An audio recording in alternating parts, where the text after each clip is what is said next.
Ika-23 Kabanata.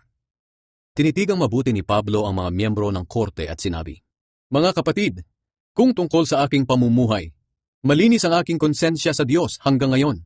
Pagkasabi nito ni Pablo, inutusan ng punong pari na si Ananias ang mga nakatayong malapit kay Pablo na sampalin siya sa bibig. Sinabi ni Pablo sa kanya, "Sampalin ka rin ng Diyos, ikaw na pakitang tao. Nakaupo ka riyan para hatulan ako ayon sa kautusan, pero nilabag mo rin ang kautusan nang iniutos mo na sampalin ako." Sinabi ng mga taong nakatayo malapit kay Pablo, "Iniinsulto mo ang punong pari ng Diyos." Sumagot si Pablo, "Mga kapatid, hindi ko alam na siya pala ang punong pari, dahil sinasabi sa kasulatan na huwag tayong magsalita ng masama laban sa namumuno sa atin." Nang makita ni Pablo na may mga Saduseyo at mga Pariseyo roon, sinabi niya ng malakas sa mga miyembro ng korte, "Mga kapatid, ako'y isang Pariseyo, at ang aking ama at mga ninuno ay Pariseyo rin. Inaakusahan ako ngayon dahil umaasa akong muling mabubuhay ang mga patay." Nang masabi niya ito, nagkagulo ang mga Pariseyo at mga Saduseyo, at nagkahati-hati ang mga miyembro ng korte. Nangyari iyon dahil ayon sa mga Saduseyo, walang muling pagkabuhay.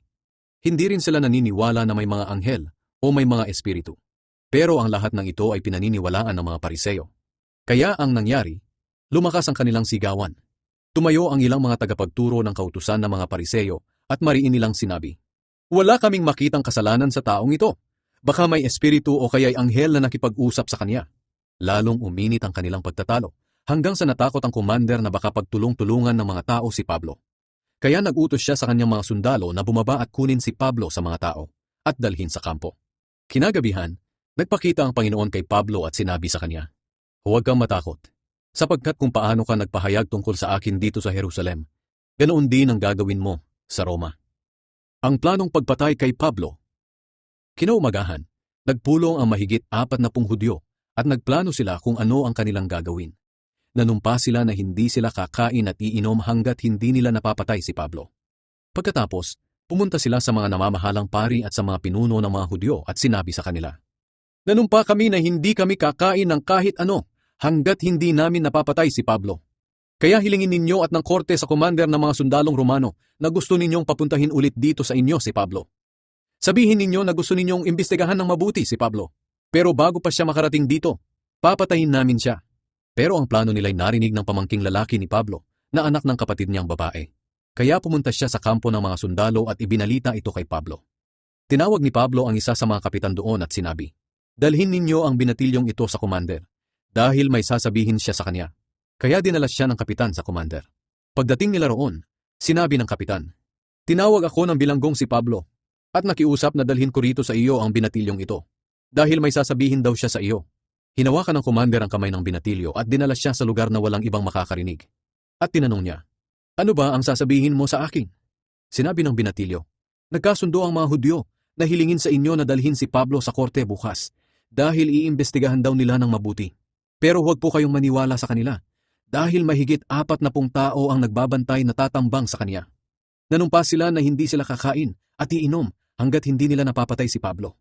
Nakahanda na sila at naghihintay na lang ng pahintulot ninyo." Sinabi ng commander sa kanya, "Huwag mong sasabihin kahit kanino na ipinaalam mo ito sa akin." At pinauwi niya ang binatilyo. Ipinadala si Pablo sa Cesarea.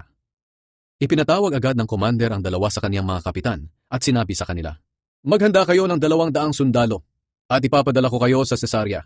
Magdala rin kayo ng 70 sundalong nakakabayo at 200 sundalong may sibat. At lumakad kayo mamayang gabi, mga 9:00. Maghanda rin kayo ng mga kabayo na sasakyan ni Pablo. Bantayan ninyo siyang mabuti para walang mangyari sa kanya hanggang sa makarating siya kay Gobernador Felix." At sumulat ang commander sa gobernador ng ganito, "Mula kay Claudius Lysias, mahal at kagalang-galang na Gobernador Felix, ang taong ito na ipinadala ko sa iyo ay dinakip ng mga Hudyo at papatayin na sana. Pero nang malaman kong isa pala siyang Romano, nagsama ako ng mga sundalo at iniligtas siya. Dinala ko siya sa kanilang korte para malaman kung ano ang kanyang nagawang kasalanan.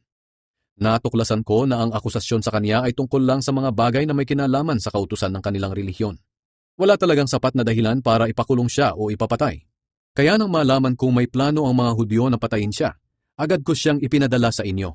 At sinabihan ko ang mga nag-akusa sa kanya na sa inyo na sila magreklamo." Sinunod ng mga sundalo ang utos sa kanila. At nang gabing iyon, dinala nila si Pablo sa Antipatris.